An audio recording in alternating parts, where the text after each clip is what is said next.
Et bonjour à tous, j'espère que vous allez bien, c'est Instant Reptile et on se retrouve aujourd'hui pour une toute nouvelle vidéo. Nous allons parler des parasites externes du serpent, quels sont les produits qui existent dans le marché, pourquoi est-ce qu'il y a du papier journal par exemple actuellement dans le terrarium de ma boa.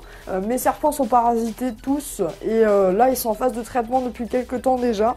Au niveau parasites externes, on va parler plus particulièrement de l'Ophionosus natricis, donc qui est un petit parasite qui fait aux environs d'1 mm, 1 à 2 mm à l'âge adulte, qui est très prolifique dans les terrariums de vos serpents.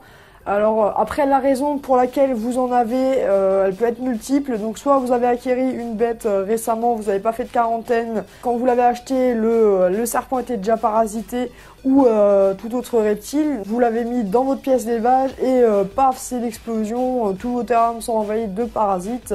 Voilà, donc ça c'est une des raisons. Il y a d'autres raisons aussi. On peut retrouver des parasites dans le substrat aussi, des œufs de parasites, des parasites dans l'alimentation des reptiles, donc tout ce qui est rongeur, il peut y avoir des œufs de parasites dans l'estomac par exemple des rongeurs, il peut y avoir des parasites sur les rongeurs, malgré que Ophionosus natricis ne se nourrit que de sang de serpent.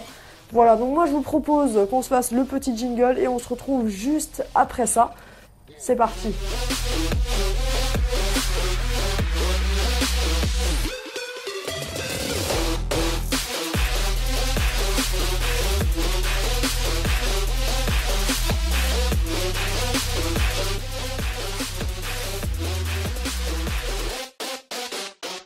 Donc pour commencer, première partie, comment savoir si votre serpent est parasité? Le premier signe, c'est que votre serpent va se frotter partout. Donc il risque de pas mal bouger dans son terrarium, de se frotter un petit peu sur les décors, de se frotter sur les bords du terrarium, sur les vitres. Parce que ça le démange. Il faut savoir que les parasites externes, donc l'Ophionosus natricis se nourrit du sang des serpents, donc ils vont aller piquer la peau des serpents en dessous des écailles, donc un peu comme les pouches et les humains. Du coup, ça va les démanger. Deuxième signe, vous avez votre gamelle d'eau, donc c'est obligatoire hein, pour vos serpents par exemple. Je sais que pour certains reptiles, certains lézards, ce n'est pas obligatoire comme les pogonas par exemple. Mais voilà, chez les serpents, vous avez une gamelle d'eau. Si possible, une grande gamelle d'eau où votre serpent peut s'immerger entièrement, voire presque entièrement. C'est le cas pour ma boa. Tout simplement, elle était dans sa gamelle d'eau pendant plus de 24 heures sans bouger. Donc elle est vraiment restée dans sa gamelle. C'est vraiment au bout de 24 heures que j'ai commencé à me poser des questions. Je l'ai sortie de sa gamelle d'eau et j'ai vu des petits points noirs flotter dans l'eau. Quand vous voyez ces petits points noirs flotter dans l'eau, ça veut dire que c'est la merde totale. Votre serpent est entièrement parasité, ça le démange à fond. Il va se baigner pour se débarrasser, noyer un maximum de parasites. Malheureusement, ça ne va pas forcément tous les noyer. Il y en aura forcément qui vont rester en vie. Vous aurez des œufs dans tout le terrarium. Déjà ça, voilà. Si vous voyez des petits points noirs dans votre eau, c'est que vous êtes entièrement envahi. Donc là, c'est traitement immédiat. Là, c'est foutu. Vous n'avez plus le choix. Dernier point, vous allez pouvoir voir peut-être, si vous regardez bien à l'œil nu, vous pourrez voir des petits points se balader sur votre serpent, votre reptile. Et pareil, si vous en voyez déjà, si vous arrivez à les voir, c'est qu'ils sont déjà certainement adultes et que c'est la grosse misère. Ça veut dire que vous avez déjà des œufs dans tout le terrarium aussi. Donc pareil, traitement immédiat.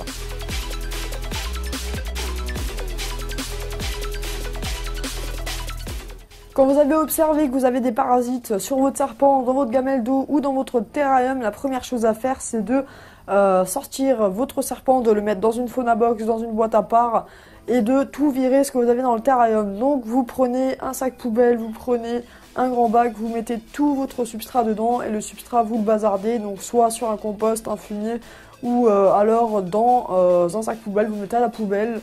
La deuxième chose à faire, vous allez prendre tous les décors, vous allez les mettre dans un sac poubelle. Donc soit vous allez les jeter, soit vous allez les garder pour les traiter. Ça c'est à vous de voir. Personnellement, moi j'ai jeté aucun de mes décors, qu'ils soient en bois, en plastique ou en pierre. Dès que vous avez tout viré, c'est simple.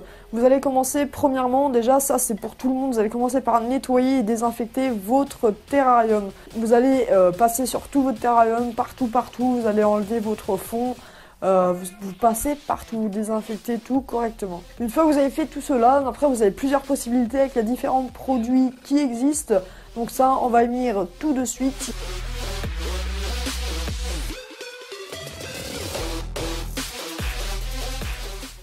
On se retrouve avec le premier produit, donc là c'est de l'huile de Nîmes. Voilà, de l'huile de Nîmes, tout ce qu'il y a de plus banal, entre gros guillemets. Alors, il faut savoir que cette huile est introuvable en France. J'ai dû la commander sur Internet. Elle vient des États-Unis. Alors, en France, on ne la trouve pas. Pourquoi? Parce que c'est un produit qui était utilisé en France comme insecticide naturel. Et il s'avère que cette huile avait des effets négatifs, néfastes sur les abeilles. Du coup, c'est interdit en France maintenant pour tout ce qui est traitement à grande échelle dans les champs, etc. Parce que c'est potentiellement nocif pour les abeilles et d'autres, peut-être d'autres espèces d'insectes. C'est une huile qui provient de l'arbre le margousier. Je vous mets peut-être une petite image si j'arrive à en trouver une. Si vous en avez pas, c'est pas grave. Donc le margousier qui est un arbre, après j'en sais pas plus, j'ai pas fait de recherche plus particulièrement dessus. Donc il y a des petites graines, tout ça, donc on prélève les graines. Je vous conseille de prendre de l'huile pression à froid. C'est un produit 100% naturel, comme je l'ai dit, c'est de l'huile, ça provient d'une plante, c'est pas un produit chimique. Alors savoir que ça c'est pas dangereux du tout pour vos bêtes. Un des inconvénients de cette huile, c'est qu'elle pue énormément.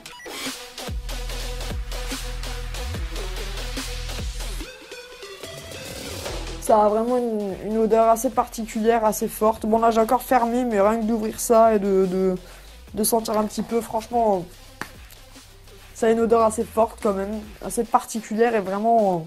Bah. Donc c'est un petit peu gras, c'est moins gras que l'huile de cuisson que vous pouvez trouver chez vous, l'huile de tournesol, l'huile d'olive, c'est moins gras. Personnellement, je suis vraiment pas convaincue par ce produit, par l'huile de Nîmes. Je suis pas convaincue du tout. À l'époque, j'étais déjà parasitée, j'avais tenté d'utiliser ce produit en répulsif. Donc dans un petit pulvérisateur, j'avais mis quand même une petite quantité d'huile de Nîmes mélangée à de l'eau. J'avais pulvérisé tout le terrarium. Alors bon, ça puait énormément, mais les parasites étaient quand même présents, étaient quand même venus. Personnellement, je suis pas convaincue du tout par ce produit. Si vous avez des retours positifs sur l'huile de Nîmes, n'hésitez pas à me le dire dans les commentaires.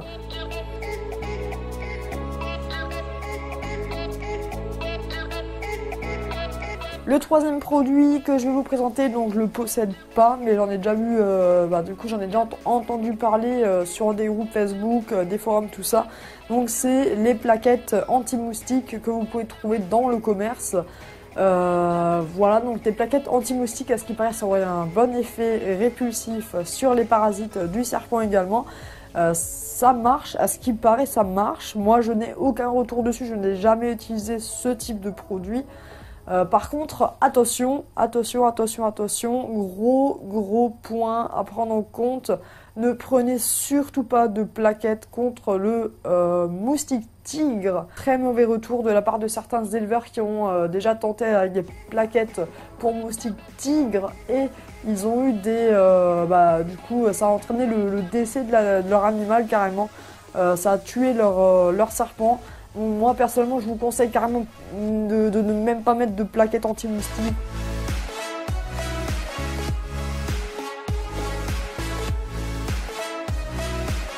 Troisième produit, donc c'est le Frontline. Alors attention, vous avez pu voir un petit écriteau juste avant.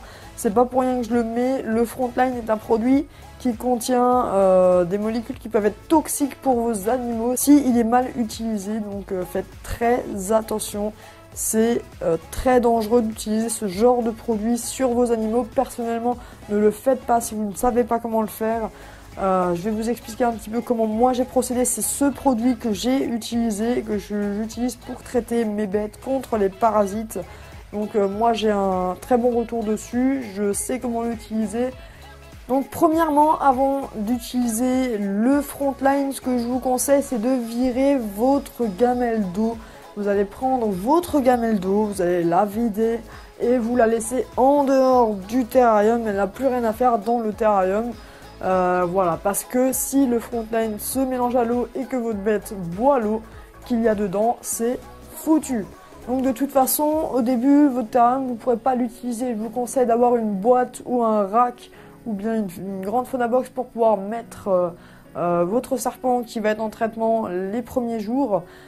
Pourquoi? Parce que vous allez devoir traiter votre terrarium. Donc moi j'ai traité mes terrariums avec ce Frontline là.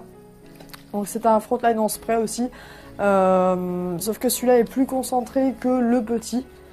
Le grand est beaucoup plus concentré que celui-ci. Donc moi j'ai utilisé ça pour traiter mes terrariums. Comment j'ai procédé? Hop, j'ai ouvert mes terrariums, j'ai pulvérisé à l'intérieur un petit peu partout, vraiment partout.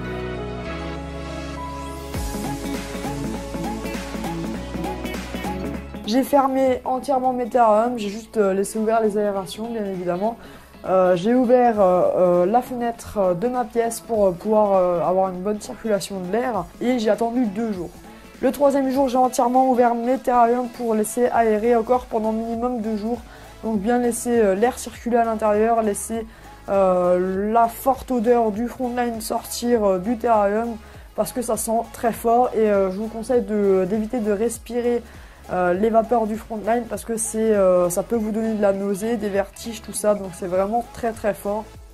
Une fois que j'ai fait cela, mes serpents étaient soit dans un autre terrarium hôpital, soit dans une fauna box. J'ai traité les serpents, donc ce qu'il va falloir faire dans votre fauna box ou terrarium hôpital ou votre rack, c'est de mettre déjà premièrement soit du substrat en journal, papier journal, soit du substrat sopalin, soit du lino ou quelque chose que vous pourrez jeter ou nettoyer très facilement et très rapidement.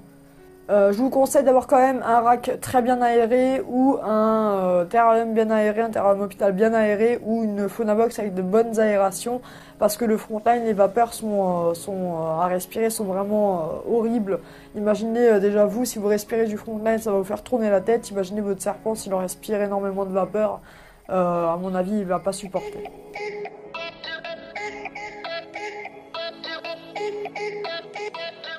Pour traiter vos serpents, je vous conseille d'être à 2 minimum. Pourquoi? Parce que il vous faudra une personne qui contentionne le serpent, donc qui tient le serpent, et une autre personne qui va passer le frontline sur le serpent en évitant les zones sensibles. Je vous montre ça tout de suite, comment j'ai fait. C'est parti. Voilà, donc je vous présente, je sais pas, il a pas de nom. Voilà, c'est sur cette peluche que je vais vous montrer comment procéder pour traiter votre frontline. Donc imaginons que vous avez un gros Morelia ou un gros boïdé à traiter. Donc voilà, vous allez devoir vous munir d'une personne qui va contentionner le serpent, qui va le tenir. La personne qui va tenir votre serpent, je vous conseille quand même d'aller sur un lit ou quelque chose où vous pourrez le ou la poser. Donc ça va être beaucoup plus simple. Donc voilà, quelqu'un qui tient la tête du serpent, qui la contentionne et voilà, donc déjà c'est la première étape. Une fois que le serpent est tenu, est manipulé, est en train d'être manipulé, ce qui va se passer c'est que vous allez venir avec le produit, vous allez mettre du produit donc soit sur un gant de toilette, soit sur un sopalin ou un mouchoir ou quelque chose comme ça. Vous allez prendre donc le frontline. Vous allez prendre un mouchoir, donc comme dit un sopalin ou un gant de toilette, ça dépend de la taille de votre serpent en fait. Si c'est un gros serpent, je vous conseille de le faire avec un gant de toilette ou un grand sopalin. Si c'est un tout petit serpent, prenez un petit mouchoir. Si c'est un juvénile, vous le pliez. Vous allez aussi pouvoir vous munir de coton-tige. Donc coton-tige, tout ce qu'il y a de plus banal. Vous allez pulvériser plusieurs fois selon la taille de votre serpent. Par exemple pour un juvénile, vous allez pulvériser 3 à 4 fois sur votre petit mouchoir et c'est prêt. Voilà.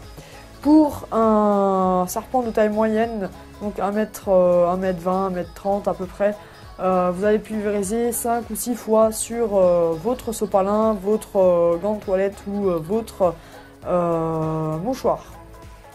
Pour un serpent de grande taille, donc comme un mabois par exemple, qui est relativement grande déjà, ou voilà, un serpent de grande taille quoi. Vous allez pulvériser une dizaine de fois maximum sur votre sopalin, votre gant de toilette ou votre mouchoir. Ce que vous allez faire, donc là la personne tient la tête, vous allez commencer à partir à la base du cou. Vous allez mettre votre mouchoir comme ça, englober le serpent et vous allez glisser sur son corps. Vous allez glisser avec le mouchoir, le gant de toilette ou le sopalin, imbiber un petit peu de frontline, vous allez le passer sur le corps, donc sur le ventre, hop, donc sur toute la longueur. Vous allez éviter, le cloaque qui se situe plus ou moins dans cette zone au niveau de la queue du serpent, donc vous allez vous arrêter là, et il y a le cloaque, et vous allez faire le bout de la queue. Ensuite vous allez passer sur le dos du serpent. Donc là vous avez la tête. Je vous conseille d'éviter la tête, ne faites surtout pas la tête avec un mouchoir ou un sopalin ou un gant de toilette. Ça pourrait être trop dangereux. Vous allez passer pareil, hop, sur tout le dos, donc toute la longueur. Une fois que vous avez fait cela, vous allez prendre votre coton-tige, vous allez pulvériser une fois dessus et vous allez vous occuper de traiter la tête. Donc là la personne qui contentionne le serpent va devoir bien tenir la tête, surtout si c'est un serpent qui a peur, qui va gigoter dans tous les sens ou qui va devenir agressif. Donc demandez-lui de tenir la tête, pas trop fermement bien sûr pour éviter de le blesser, mais assez pour ne pas qu'il puisse trop se débattre. Prenez votre coton-tige avec le frontline dessus et vous allez passer sur la tête en évitant les yeux,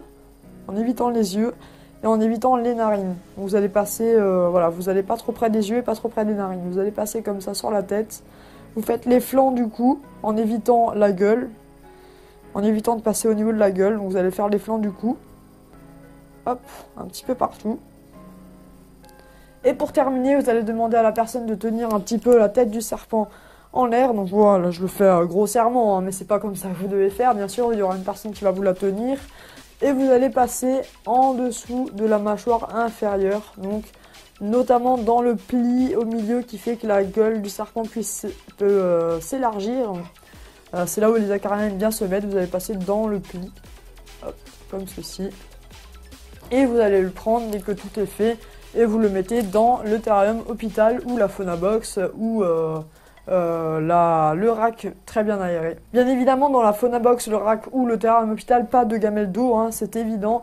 Vous ne mettez pas de gamelle d'eau, ça c'est clair et net. Sinon, ce qu'il risque de se passer, c'est que si vos serpents se baignent dedans, le frontline va aller dans l'eau, le serpent risque de boire cette eau. Et le frontline étant toxique pour vos animaux, s'il en ingère, c'est fini. Ça veut dire que vos serpents risquent à de fortes chances de mourir. C'est pour ça que voilà, le frontline est déconseillé s'il est mal utilisé, si vous en mettez dans les narines de votre serpent, si vous en mettez dans la gueule de votre serpent, s'il en ingère, c'est foutu.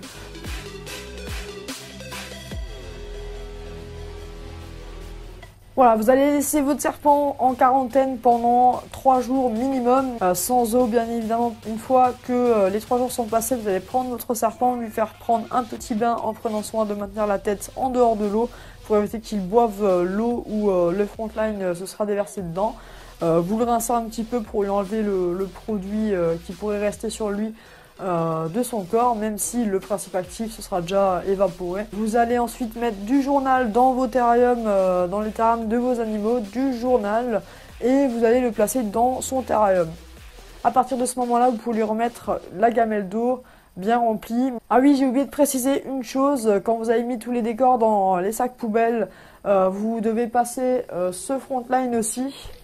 Donc vous devez passer ce frontline aussi à l'intérieur du sac poubelle sur les décors et fermer le sac poubelle, le mettre à l'extérieur donc pendant plusieurs semaines, histoire que ça tue tous les acariens. Vous allez attendre 1 ou 2 jours pour que voilà, le stress parte et vous allez nourrir votre serpent. Voilà, vous le nourrissez pour qu'il reprenne un petit peu des forces, il faut bien qu'il mange. Vous allez attendre ensuite 1 à 2 semaines à peu près.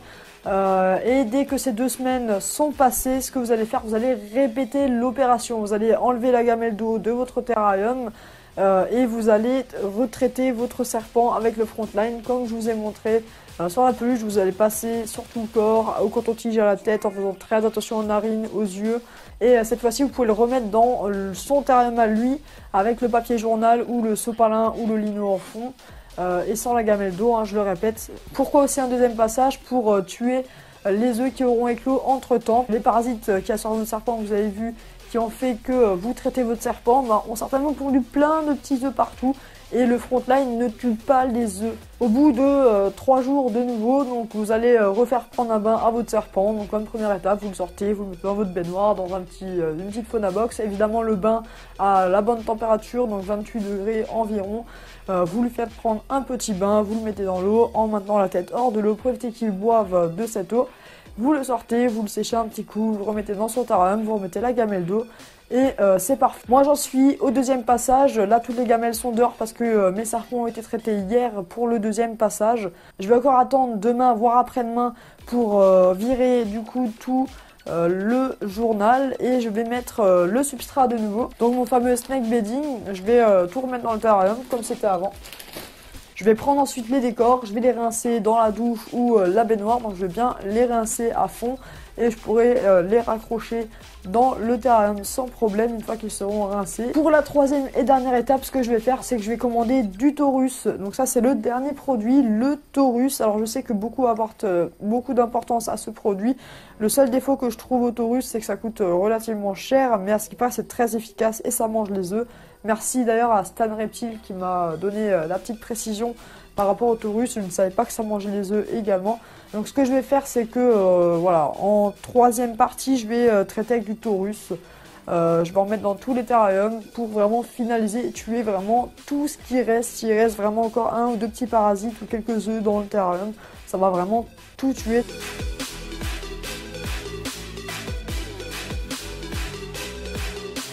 Donc le Taurus, c'est quoi? C'est des insectes vivants encore plus petits que l'Ophionosus natricis, donc le parasite du serpent, le pouls du serpent. Et ça va manger, du coup, ça va les manger, hein, littéralement, ça va bouffer les parasites et les œufs, ça se nourrit de ça. Vous allez, pour l'appliquer, ce que vous allez faire, c'est que vous allez le mélanger à votre substrat, vous allez ouvrir votre Taurus, donc là c'est vraiment un mini pot. Moi ce que je vais commander c'est un pack L voire XL. Vous allez mélanger à votre substrat, en mettre dans votre substrat, donc il y a de la vermiculite avec les petites bêtes à l'intérieur, c'est encore plus petit, vous ne les verrez quasiment pas. Vous allez humidifier légèrement votre substrat et vous allez tout brasser pour qu'il y en ait partout. Vous allez peut-être même en mettre sur votre serpent. Je vous mets le lien dans la description évidemment si vous souhaitez commander du Taurus, donc vers leur site officiel. Ce qui va se passer ensuite avec le Taurus, c'est qu'il va manger tous les acariens présents. Et dès qu'il n'y aura plus de parasites, le Taurus va mourir parce qu'il ne pourra plus se nourrir. Tout simplement, du coup vous n'avez strictement rien à faire. Ce que je peux vous conseiller à la rigueur, c'est au bout d'un mois, c'est de changer le substrat, de tout rechanger le substrat, de nettoyer, désinfecter de nouveau votre terrarium et vous remettez le substrat et normalement vous êtes tranquille. Si vous avez respecté ces étapes là, vous n'avez normalement plus de problème avec les parasites. Et c'est déjà la fin de cette vidéo. Je tenais à remercier tous les abonnés présents sur la chaîne. Nous sommes plus de 330 abonnés. Ça fait super plaisir. Merci à tous ceux qui rejoignent la Instant Reptile Team. Donc la IR Team, merci à vous tous. N'hésitez pas à vous abonner pour la rejoindre vous aussi. À laisser un petit pouce bleu sur la vidéo. Évidemment seulement si elle vous a plu. Sinon ne mettez rien. À mettre un petit commentaire comme je vous ai demandé. Donc si vous souhaitez un petit peu parler de vos expériences, de vos produits, de ce qui s'est passé chez vous, n'hésitez pas en commentaire. Vous pouvez me suivre sur ma page Facebook, donc Instant Reptile. Ce que je pensais faire, c'est peut-être créer un groupe Facebook bientôt prochainement, donc je vous en parlerai dans une autre vidéo. Vous pouvez me rejoindre sur Twitter, @InstantReptile. Vous pouvez également passer, parler avec moi, discuter à l'oral avec moi sur le serveur Discord. Je vous mets le lien également dans la description, donc discuter avec moi à l'oral ou à l'écrit en direct. Vous pouvez, quand je suis dessus, je ne suis pas tout le temps dessus. Vous pouvez me rejoindre sur les lives tous les jeudis soirs de 21h à 22h. N'hésitez pas à me rejoindre dessus, donc live sur la chaîne où je discute avec vous. Après les lives, en général, je passe sur le Discord. Merci à vous tous d'avoir suivi cette vidéo. C'était Instant Reptile. Salut tout le monde.